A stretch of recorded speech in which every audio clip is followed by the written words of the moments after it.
online. Thank you. It will be shared online for future viewing.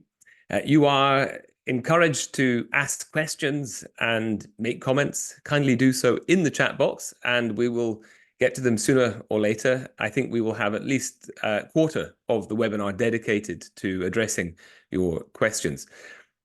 Now, before introducing our esteemed panelists, I'm very excited personally to hear their contributions. I would like to hand over to Loredana Scuto, who is the IUCN Program Officer for Urban. And I believe Loredana is able to share some further information about the IUCN Engage platform, which we are currently using. So over to you, Loredana. Thank you, Russell. Good morning or good afternoon, everyone. My name is Loredana Scuto, and I'm IUCN Urban Program Officer based in our office in Bonn, Germany. And on behalf of IUCN, I would like to thank you again for attending the meeting today. Allow me to spend just a few moments on to present IUCN and the platform that is hosting us today. As many of you might know, IUCN is the global largest and most diverse environmental network, and we bring together states, some national governments, NGOs, and indigenous peoples. Our members are the ones that shape our conservation agenda together with our commissions, which are scientific bodies gathering over 15,000 volunteer scientists, and we currently have more or less 1,400 members. We have started working on urban biodiversity some years ago, thanks to the work that Russell was doing when he was here, and therefore we are really excited to convene this conversation today. The platform that is hosting us today is called IUCN Engage and was created and developed to serve our constituents. As mentioned, we have more or less 15,000 commission members and over 14,000 members, and therefore we serve currently around 25,000 users.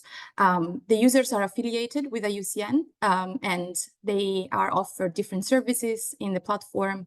They can look, for instance, for experts for specific topics. We also have a board for jobs and other sort of financial and grants opportunities. There are also open consultations where users can contribute to the development of scientific products or other papers developed by our members or IUCN itself. And therefore, there are different ways of exchange with other members and facilitate knowledge sharing. There are also different thematic groups in the platform, and also it's also an ideal convening place where we can host webinars and other types of meeting to bring all our members together. Therefore, I would invite you to take a look at the platform after the webinar, and please be in touch in case you have any further information on IUCN and or our IUCN Engage platform. So thank you again and enjoy the webinar. Excellent. Thank you very much, Loredana. And what a tremendous facility for IUCN constituents to connect and collaborate across the conservation sector. Now let's get started. Okay, so why do they stand where they do? What history occurred beneath their branches? Were battles waged? Was power brokered? Were treaties signed and enterprises born? Was sweet love made and violated? Were slaves sold and convicts hung? If only trees could talk. Now, we've all met with remarkable trees that can be distinguished by their extraordinary appearance, their venerable age, historical associations, or spiritual, cultural significance. Trees that can shed light on the values and priorities of bygone generations. Some were planted for specific purposes, to supply food, to supply materials like the masts for ships, some to delineate the boundaries of territories, to shield against enemies or the elements, some to honor loved ones, to mark auspicious occasions. Some were planted by settlers to remind them of home. So there are a range of purposes for which they can be planted or preserved. And these heritage trees are both makers of culture and mirrors of culture. They contribute towards and they reflect a sense of place. They charge urban areas with place and meaning. Some are fulcrums of folklore, from the grand narrative of a nation's history to the personal anecdote of an elderly resident. And by virtue of the veneration, the reverence, or perhaps the indifference accorded to them, they have persevered, whilst all around them is changing, from wild to rural, from rural to urban, and yet somehow they have survived. These are important ecological and cultural assets that merit special recognition and protection. The Sycamore Gap is a case in point. Some of you may have seen this so-called Robin Hood tree in the news last year, called the Robin Hood tree because it appeared in the 1991 Kevin Costner film Robin Hood, Prince of Thieves, not to be confused with the superior film Robin Hood, Men in Tights. And this tree occupied a beauty spot on Hadrian's Wall, a wall that was built over 1900 years ago by Emperor Hadrian's men to demarcate the northern limit of the Roman Empire and to keep out my heathen ancestors. So this tree had been beloved over the centuries by authors, poets, painters, photographers, and filmmakers. And yet, tragically and senselessly, it was felled. It was cut down by vandals just last year. And what was interesting was to see the public outrage it sparked, widespread, angry public outrage, people demanding justice for the tree.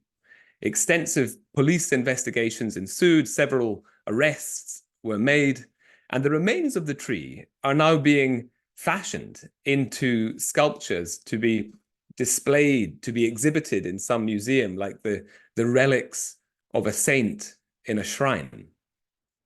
So this event, this rather sorry event, reflected and highlighted the deep affection that ordinary citizens can feel for extraordinary trees.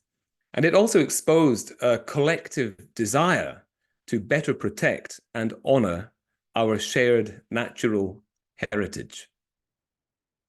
Now, let me introduce our panelists. Firstly, Altus de Vet, who has been an arborist for over 30 years, literally growing into his role amid the trees of Cape Town.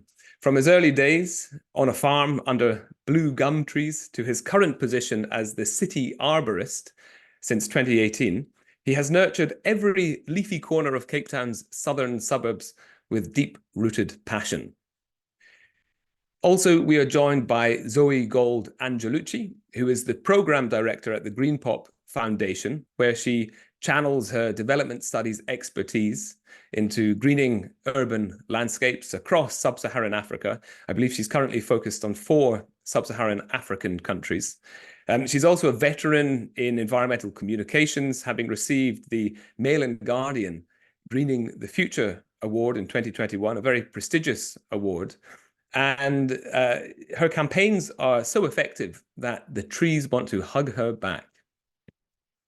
Daniel Griswold serves as an Associate Economic Affairs Officer in the Forestry section of UNECE, the Economic Commission for Europe, part of the United Nations. And he has a passion for urban forestry. His commitment and enthusiasm in the field can be likened to a bee in a blossoming garden or a squirrel in a nut factory.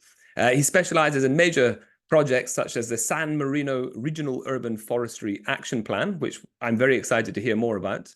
And he's dedicated to sharing his extensive knowledge and cultivating international partnerships in the field. So thank you to our 3 panelists. And I would like to start by posing a question to you, Zoe, which is simply, what differentiates a heritage tree from any other urban tree? Thank you so much, Russell. As you said, I'm Zoe Gold Angelucci, and I'm the program director at the Green Pop Foundation. We plant trees in urban greening and reforestation projects across sub-Saharan Africa. So naturally, I am a big fan of trees. I'm like the Lorax, I speak for the trees. And in that way, I think that all urban trees are very important and valuable and provide ecosystem services for our urban spaces. However, heritage trees are unique and they are worthy of special recognition and protection. So although there are many national and international regional heritage tree inventories, managed by governments and organizations, there's actually no agreed upon international definition of what a heritage tree is, which does cause a little bit of trouble in terms of being able to protect them. So some factors that are considered in these various different definitions are the age and size of heritage trees. So heritage trees are generally older and larger than other surrounding trees, sometimes reaching very significant ages of hundreds or even thousands of years. And that can make them really stand out in the urban landscape. For example, in South Africa, here in Limpopo, we have the Sunland baobab, which is a large baobab tree estimated to be over 1,500 years old. And it is such a large size tree that its hollow trunk was actually used as a bar until 2017, when it sadly split and died. But the bar once hosted a party for 60 people within the trunk of the tree. So that gives an indication of the size of that tree and its stature. In addition to age and size, historical significance, as you mentioned, Russell, the events that have gone on around these trees are so important. So it may be associated with a particular person or a particular period in history. For example, we have the major oak tree in the UK, which is located in Sherwood Forest in Nottinghamshire. And legend has it that Robin Hood and his merry men used to shelter beneath its boughs.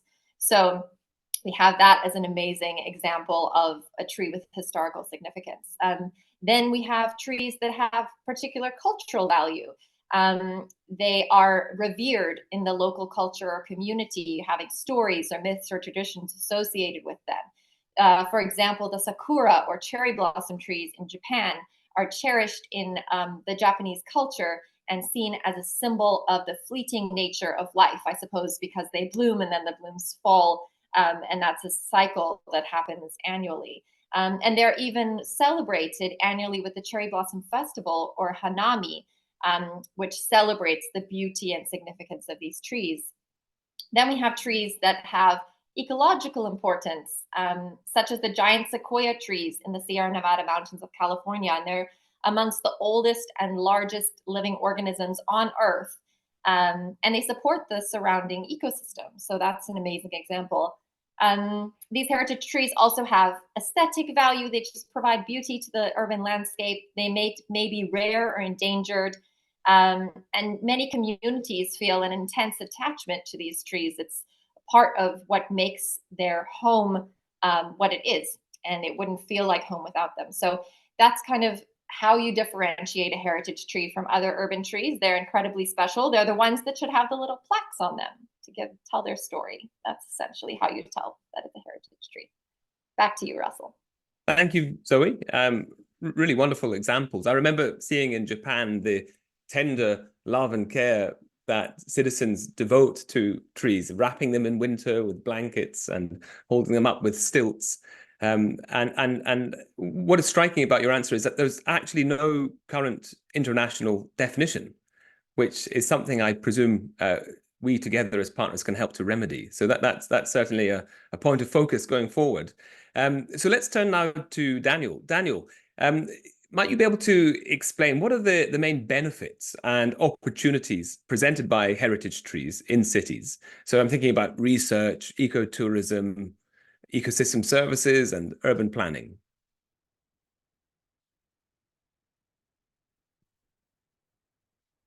Oh, you're on mute, Daniel.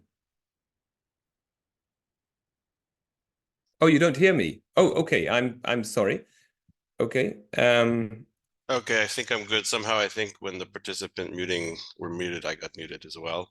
So thanks for unmuting me. So Daniel, I was just asking, what are the main benefits and opportunities of heritage trees in cities? Thank you. And I did put together some slides because, as you know, the UN were very structured and not very emotional. But I do want to get to that. I'm not one of those UN Secretariat people who sees bees as things that sting and squirrels as kin of rats. So I'm glad to be here today. But let me see, I'm just pulling up my slides really quickly. I'd like to talk a little bit about the benefits of heritage trees, of course, and then get a little bit also into how they fit within a bit of a broader context.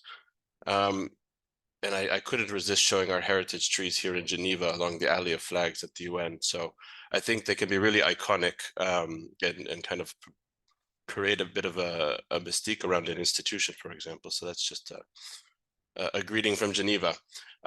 Here I have a banyan tree in Lahaina, Hawaii, which is the city that was affected by the fires last summer, where most of the city burned down, and this tree was actually quite badly burned, but managed to survive.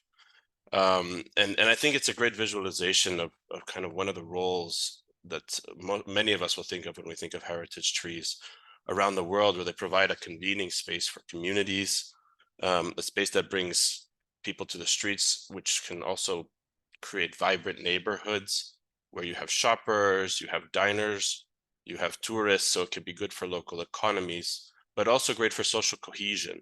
It's a space in a hot summer day where elderly can come, even if it may be too hot to be out in the sun, and be with younger generations. It's a space where people from all demographics in the community are drawn to come together. So we know that the significance culturally, historically, a lot of towns that we're talking to also talk about their architectural trees. These prune trees you see often in Europe, for example, can be context specific, but they all are important to preserve for their local values. And I'll come to that in a little bit, how that would be reflected.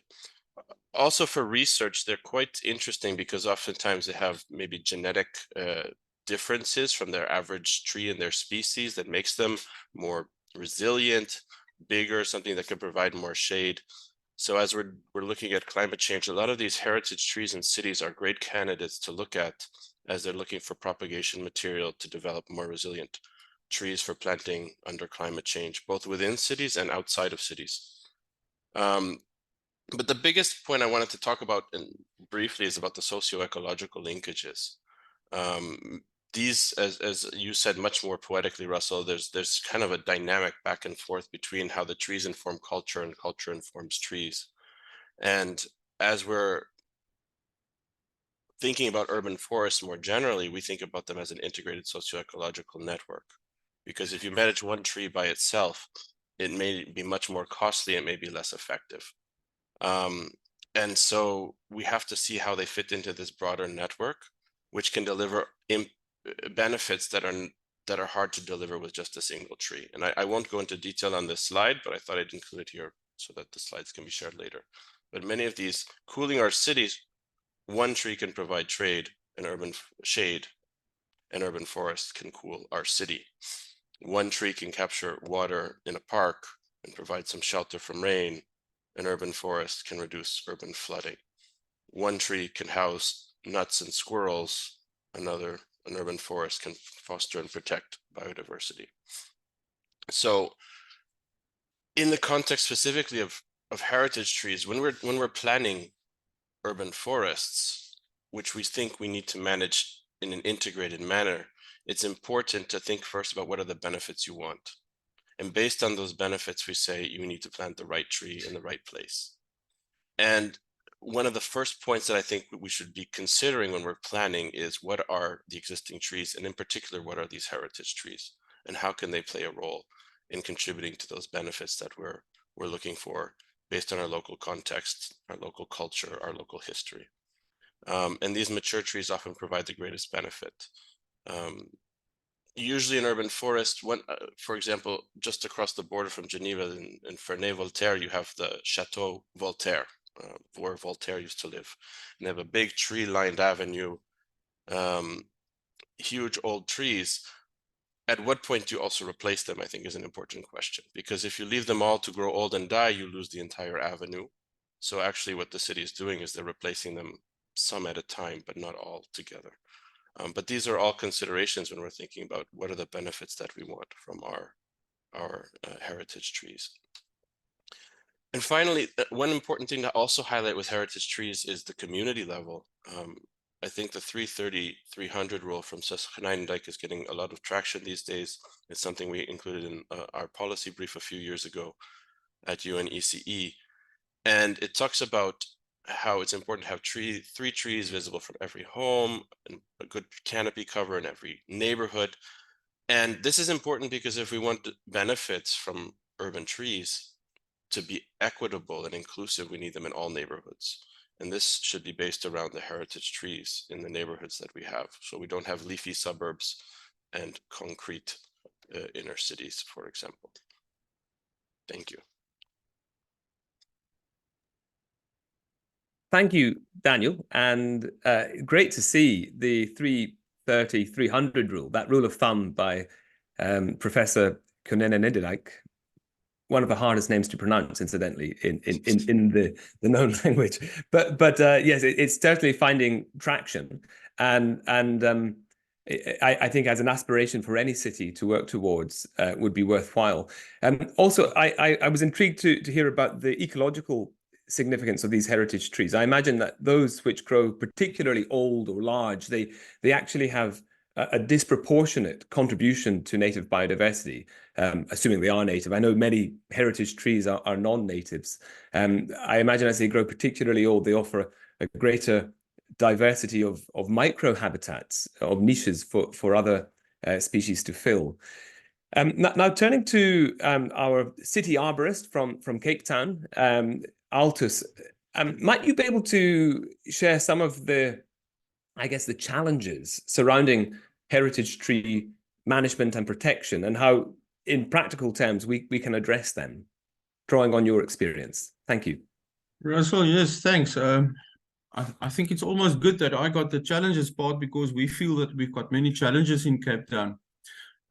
Just a general reminder, Cape Town is a winter rainfall area, and we've got very hot, dry summers, which is actually the wrong way around what trees prefer. They grow in summer and they need water in winter. So most of our trees are stressed most of the time. Thank you for the eloquent introduction, saying I grew up under trees. Yes, that's also true. By nature, most of our heritage trees are very old trees. Some date back to 1700s. Remember, Cape Town was established as a halfway station by the Dutch in 1650, and then partially managed by the Brits. So we've got many trees from Europe, from Britain, from the rest of Europe, and many of our heritage trees are those species like ulmus and quercus and so forth, particularly English oaks, which now pose new challenges. Because of their age, they pose challenges. They are senescent, they're less healthy, they might not be as stable and as strong as they should be, and they pose some risk to pedestrian and vehicle areas. Yeah, we also cover avenues, and that is a real risk. We also got many trees from Australia, sweet gums, eucalyptus cladocalyx. We've got lovely avenues in the Western Cape particularly, and simply because of age and size, they're starting to create risk. Another nasty risk that's crept in recently is Polyphagus shottleborer. I think many of your audience might know about this thing. And this bug, for which is no cure, is slowly starting to kill many of our oaks. And they don't kill them suddenly, they kill them over like 3 years. And before that, they start getting brittle and posing risk, particularly roads and recreational areas, a really nasty one. Another thing which I think is applicable to cities worldwide is installation of infrastructure, underground services, tunnels, pipes, cables.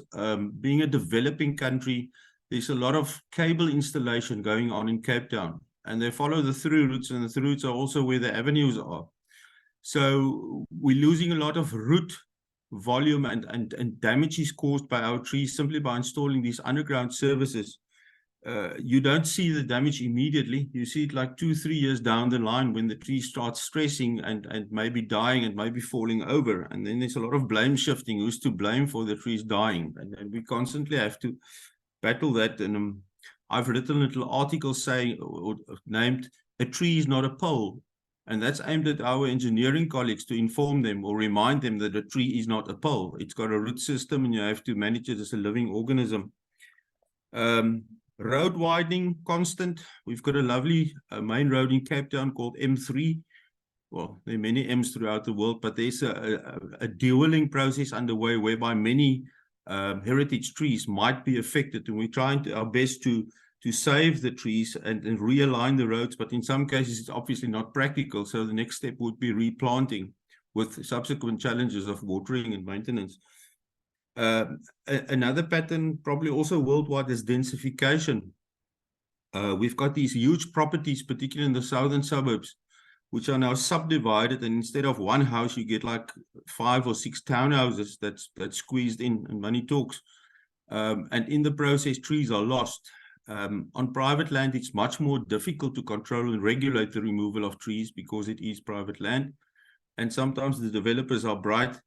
They remove the trees and now and only in 3 or 4 years apply for a subdivision, sort of hiding the act. Environmental things, winter storms, I think the intensity is increasing. We had some violent storms the last couple of years, damaging our trees, particularly our big and heritage trees. And then we've got droughts on the other hand. In 2017-18, we had a nasty drought with almost zero water left. And that also had an effect on our trees. One saw severe, not severe, but you saw dieback on the trees, even in death of some trees. So we have to prepare for these things, and there's no easy way out. What we've learned is not to irrigate superficially, but rather to irrigate deep, so the roots get used to looking for water deeper. Another interesting South African thing is trees are often, I heard the earlier speaker mentioning that the trees absorb surplus water. That's fact, but it could also be a disadvantage, particularly in a water poor country like South Africa. Often our big trees are accused of using excessive amounts of water. Particularly the gum trees are stated that they use like 200-300 liters per day, which might be good, but it might also be bad. So some of these trees are actually listed in legislation to be removed or not to be propagated further. Our so-called NEMBA legislation, some of the colleagues might know. Despite all these challenges, now I'm saying a dangerous thing in this forum, it might also be an opportunity to rejuvenate our urban forests. Our old trees, heritage trees, won't suddenly recover. They will just become worse and worse and worse. We can manage the decline, we can pamper them, we can care for them, but they still decline. So particularly in the case of polyphagus, I say that the most important thing we can do is to replant suitable trees, the right tree for the right place. And so it's not all doom and gloom. I think we should see this as an opportunity for rejuvenation. Yeah, I think that's more or less my story on challenges. It's a mouthful, but those are real things we deal with on a day-to-day basis. Yeah, thanks for now.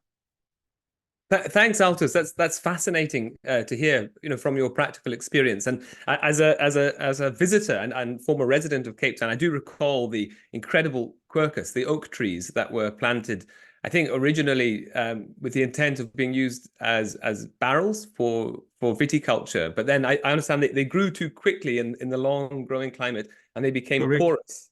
And so they weren't suitable for viticulture. So there's a story there. And also I recall in the company gardens in the center of Cape Town, there was a very beautiful oak tree that had swallowed a Victorian tap and carried it about 2 meters aloft. But that had also succumbed to a storm. But yes, there are some stunning trees in your neck of the woods. Okay, so I'm going to now turn to Daniel. I have another question for you, Daniel, which is, what are some of the ways in which local residents and tourists can be made more aware of the significance of heritage trees in particular neighborhoods, and how can we engage them in the environmental stewardship of such trees? Thank you, Russell. This is actually quite a popular topic when we have meetings with our network on an informal network on urban nature, where we have a lot of city foresters. And I mean, I have a couple interesting examples here. I mean, on the top, we have these pop-up forests that we see in a number of cities now. This is becoming a popular way to show residents what it would look like if they had more trees, or to appreciate the trees that they do have in their neighborhoods. This is one from Limerick in Ireland, which is one of a city that's working in our Trees and Cities Challenge. On the bottom, we have an example from Previtsa, where they are really working hard to increase community awareness of the value of their trees. And you can see this is one of the plazas that they've worked on to increase the tree cover, but also to use that same plaza as a convening space for engaging with the community. But really what we've heard when we have these discussions with cities is every city has a different tactic to engage the community. And you can put them into some kind of generic buckets, if I can say it that way. But it also needs to be adapted locally to your local context, your local legislation, governance structures, etc. So I mean, some of the obvious ones is informational signage. One that's quite popular and we think is quite worthwhile pursuing our school programs. Oftentimes this is a way to get into the home and it also filters up, if we can put it that way, to parents. And this is something that creates a broader environmental awareness and support for environmental stewardship. Russell, we're talking about tiny forests, or wee forests, as you would say in Scotland, something that we can get into schoolyards. Educational workshops, of course, communication campaigns. There's many ways for outreach. It will depend on your context. But what I'd like to focus on a little bit more is the participatory planning side and the stewardship side. So community partnerships, there's lots of ways you can do this, where the city gives money to a community organization, or the city gives planting material, or they don't give money or resources, but they coordinate with them. Sometimes it's coming from the community more than the city even, but the city can be receptive to that. We've seen interesting examples, for example, in Victoria, Canada, where they're saying, yes, we want to work with community organizations, we'll give you resources, but first you have to have a minimum number of people from a specific neighborhood, because they want to see that that's cohesive and sustainable. Citizen science, this is proliferating in some ways. Zoe was talking about inventories of heritage trees earlier, and there's a lot of tools that are being developed for citizens to report on trees via GIS platforms, etc. Community events like tree planting events is obviously one way to raise that awareness. But I do think it's important to talk about regulation and bylaws. Cities are always interested in talking about the carrot, but at some level, we were just hearing in Cape Town, it's challenging even with regulation to ensure some trees are protected. And so I don't think this can be left out of the conversation. And of course, participatory planning. You heard me go on my spiel before about the importance of having integrated long-term plans for urban forests. And this is where communities have, if it's a participatory process to develop this, communities can say, what are the heritage values, identify the heritage trees, and how they can be incorporated into those planning processes. I'll go quickly on these slides again, but I think it's also very important. Communities need support, but so do cities, as we'll hear in a minute, I think. And I think it is important that national governments are brought into this conversation, even though heritage is often quite local at the community level. If there's not this architecture for systemic action to plan and protect these trees, then I don't think we will achieve our results at scale. And so just a quick plug here, I will go through these very quickly. With UNECE, we're working with cities to promote political commitments, where the mayor commits to tree planting pledges and to specific management actions, which is something that can really empower local foresters. And we'd be welcome if there's any interest of those on the call to join. For example, Pretoria is a member of the network, and many cities in our region. We are working on a tree policy and action lab, which is more to link the local to the national. So anyone who's interested in that, please also do reach out. And finally, we were just hearing about the challenges of drought. We have recently launched a Trees in Dry Cities Coalition. We had a great event at COP28. We're working with many partners on this. It's something that was launched by our Undersecretary General. And again, if you're interested, please do reach out. This is about supporting action through collaboration. So this could be joint projects, it could be joint communications materials, It could be joint fundraising and policy. A lot of interest in developing policy guidance and peer exchange.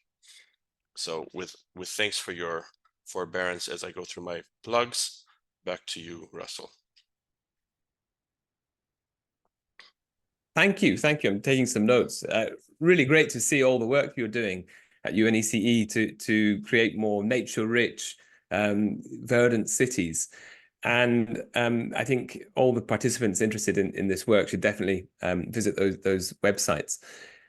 Okay, you mentioned the role of government being particularly important in setting bylaws and also providing usually the ground force to go and manage and conserve heritage trees. So my next question is actually to Altus. I would like to know, as a local government employee, as a city arborist at Cape Town, what are some of the ways local governments could be supported more effectively to protect and manage heritage trees? Russell, yes, thanks. Just a remark, we've got a category called special trees, which includes our champion trees, which is a national category for the WOW trees, nationally protected trees, which is typically our yellow woods and forest species, the climax species.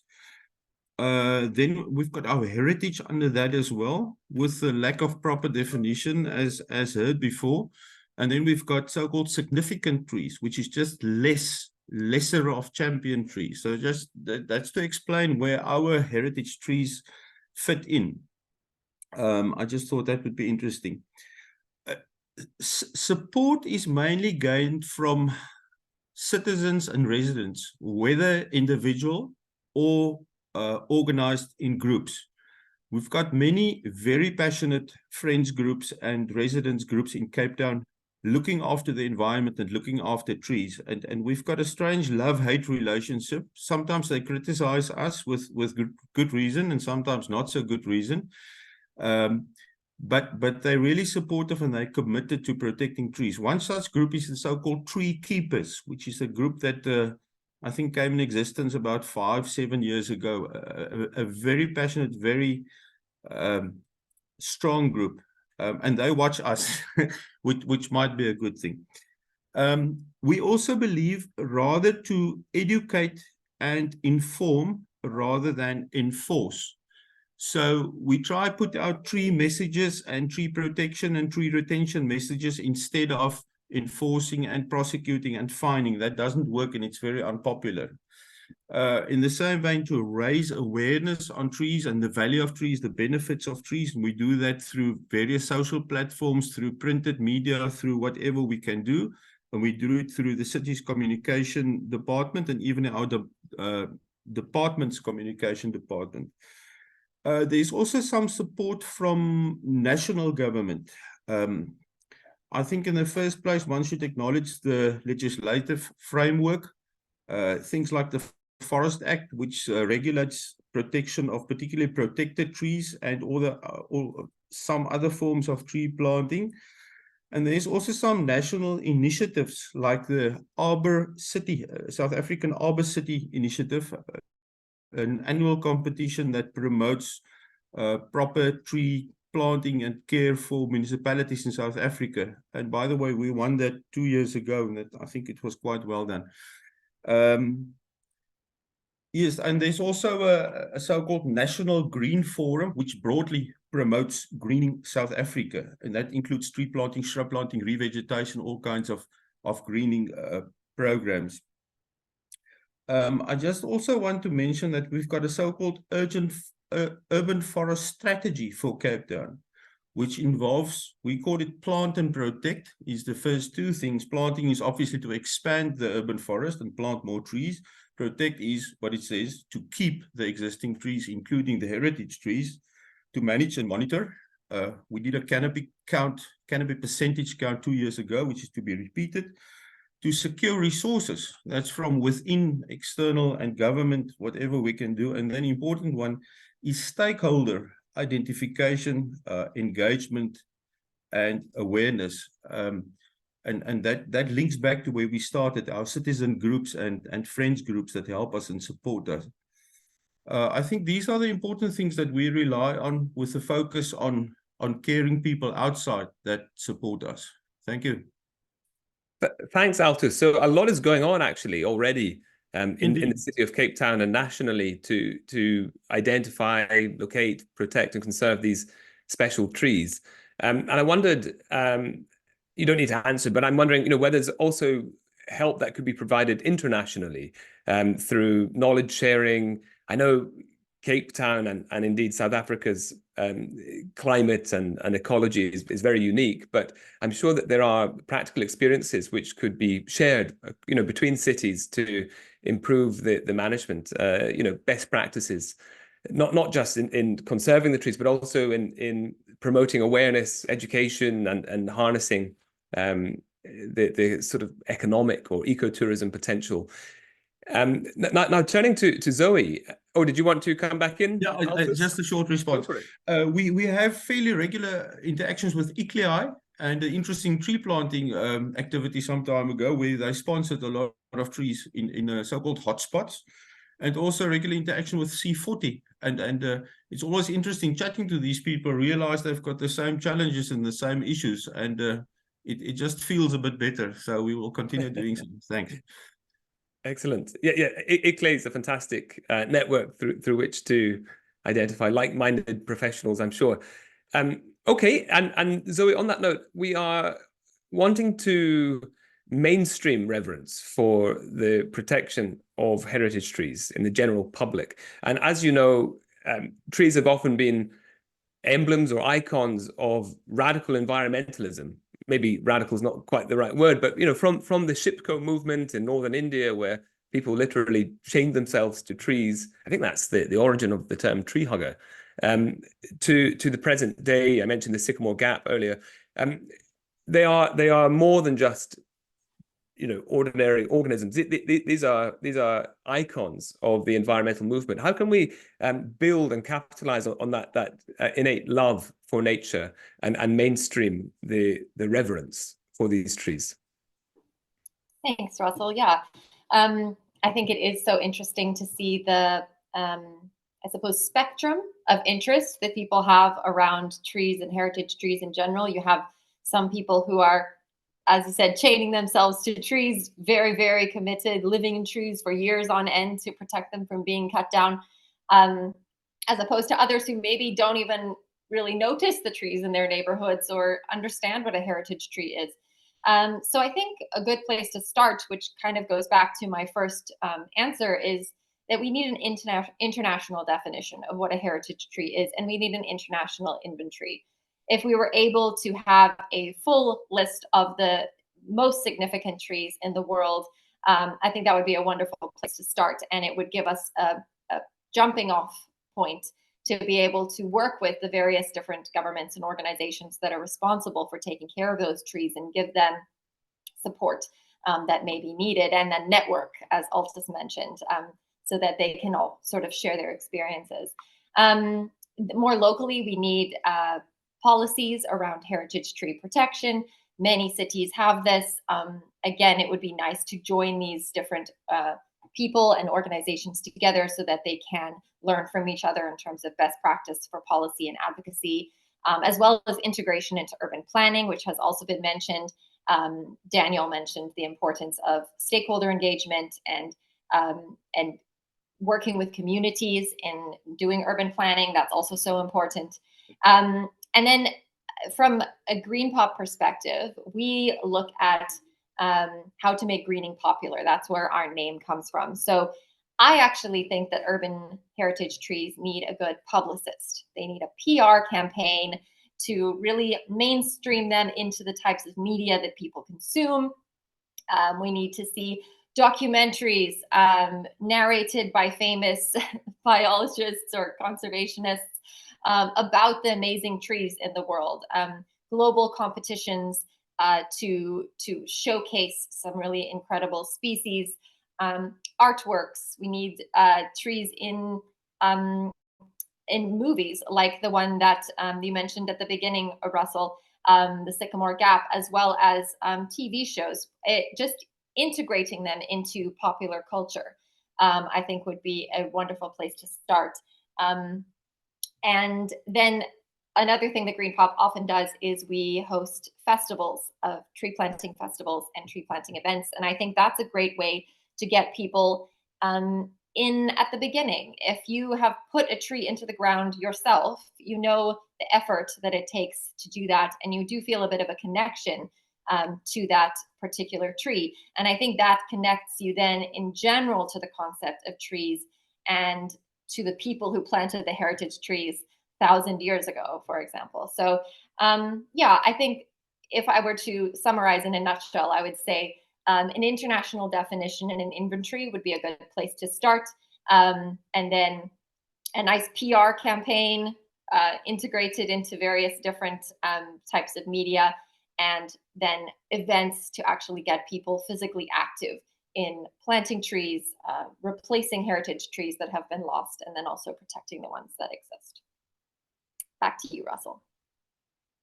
Thanks, Zoe. Great ideas. And I think the makings of a really exciting and potentially impactful international project. So an effort, it could involve all the partners here today to map, perhaps through citizen science and crowdsourcing. I'm sure there are some countries like South Africa, I think also in the UK, where the heritage trees are already identified and recorded.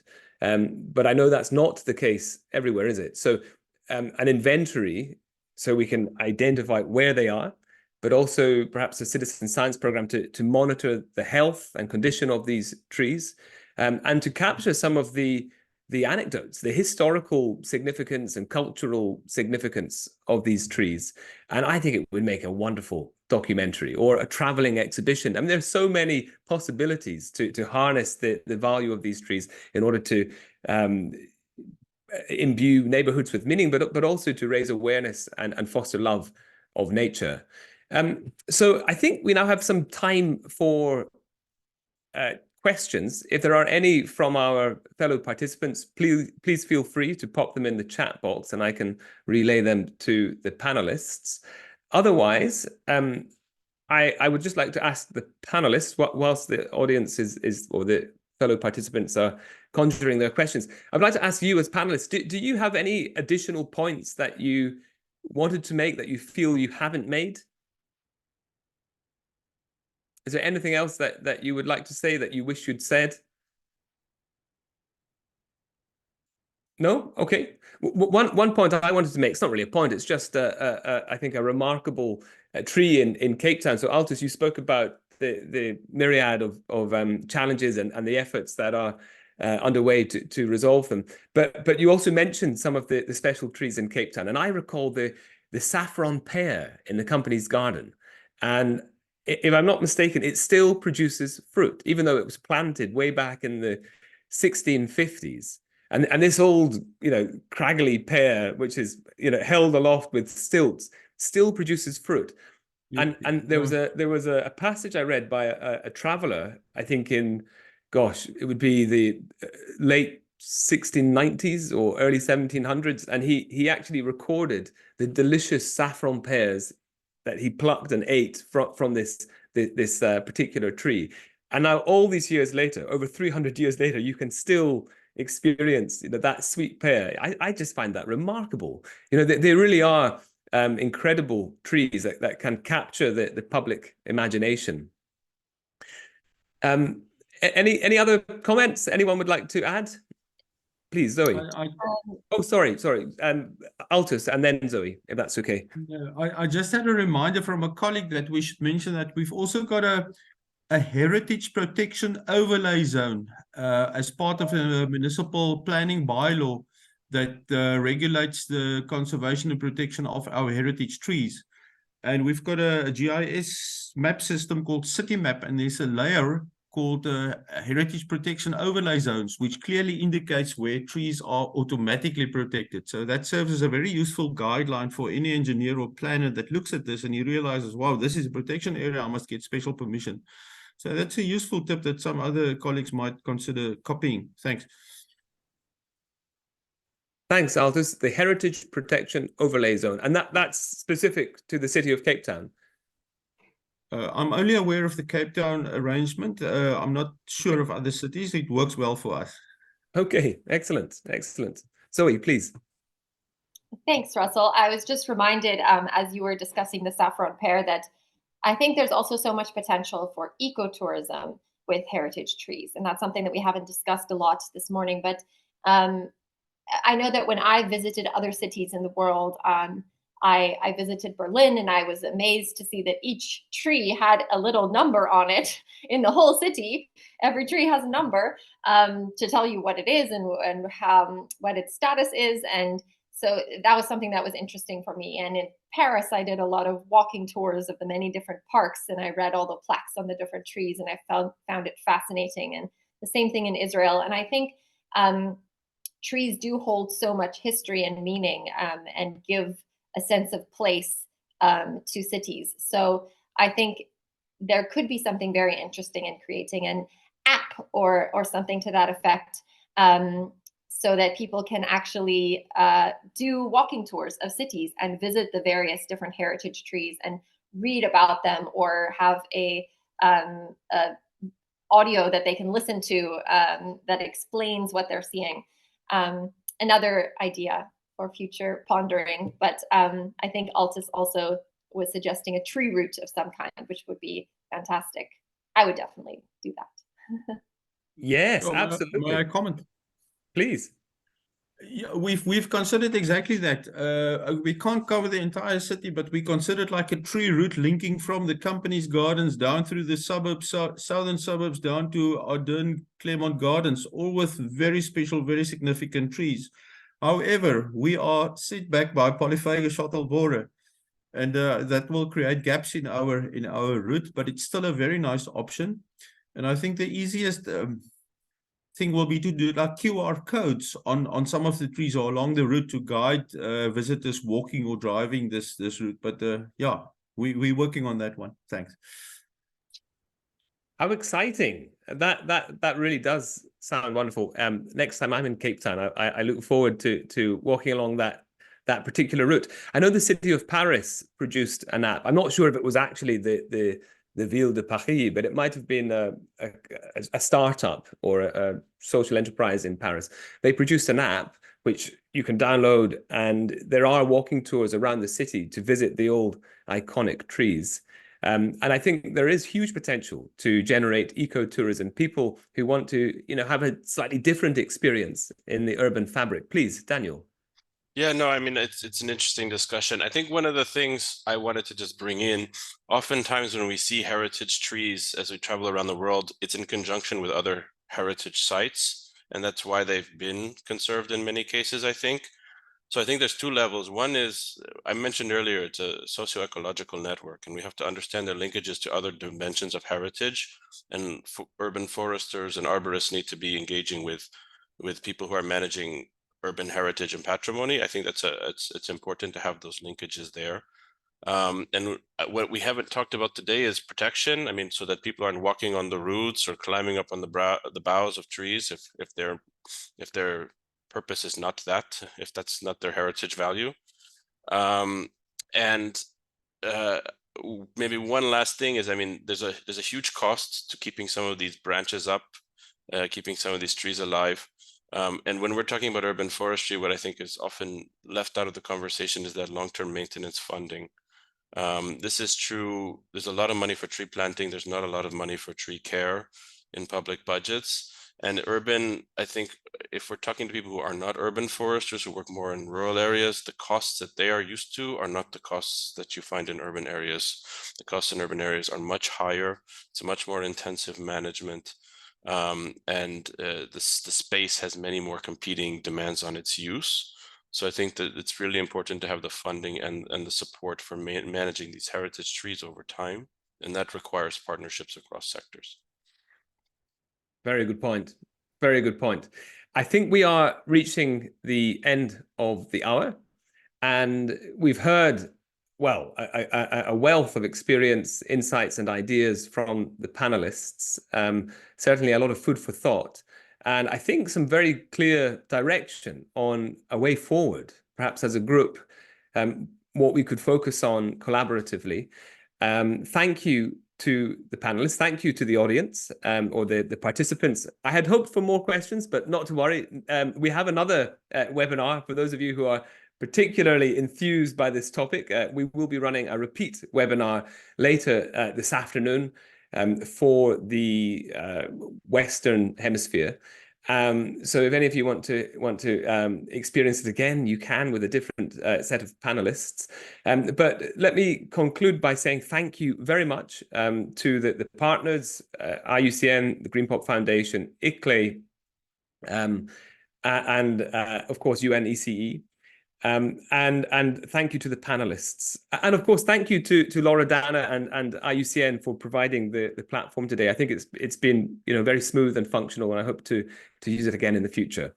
Okay, this webinar will be, as I said, recorded. It has been recorded, and it will be shared with all those who have attended and published online. Okay, thank you very much. Goodbye, everyone. Thank you so much.